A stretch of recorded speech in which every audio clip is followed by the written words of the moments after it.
તમારું બાળક શું ભણવાનું છે ને એ મને ખબર છે, કદાચ મને પપ્પાને ખબર નથી, મને બધી ખબર છે. 12 કોમર્સ ભણતું બાળક કે બીકોમ લેવાનું છે કે બીસીએ થવાનું છે કે બીબીએ ભણવાનું છે એ મને ખબર છે, તમને ખબર કદાચ નહીં હોય. તમે કહેશો શું? તો એની બહેનપણીઓ ને એના મિત્રો જે ભણવાના છે એ તમારું બાળક ભણવાનું છે.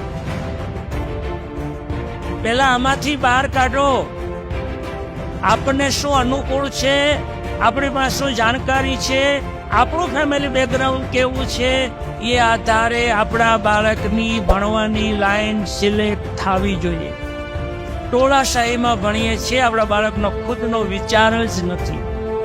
આમાંથી પણ બાળકો તમારે બહાર આવવાનું. જુદા પડો. ભાર્ગવભાઈ કીધું ને તમે જુદા પડો. આ જુદા પડવાની શરૂઆત અહીંયા થાય છે. તમારી બેનપણી આ જ કોલેજમાં છે તો એમાં જ ભણવું છે, તમારી બેનપણી આ જ ભણે છે તો બીબીએ જ કરવું છે. હું વ્યક્તિગત સલાહ નથી આપતો, પણ મારો વિચાર રજૂ કરું છું કે 12માના કોમર્સના વિદ્યાર્થીઓ ધોરણ 12 પછી બીબીએની લાઈનમાં જવા જેવું નથી.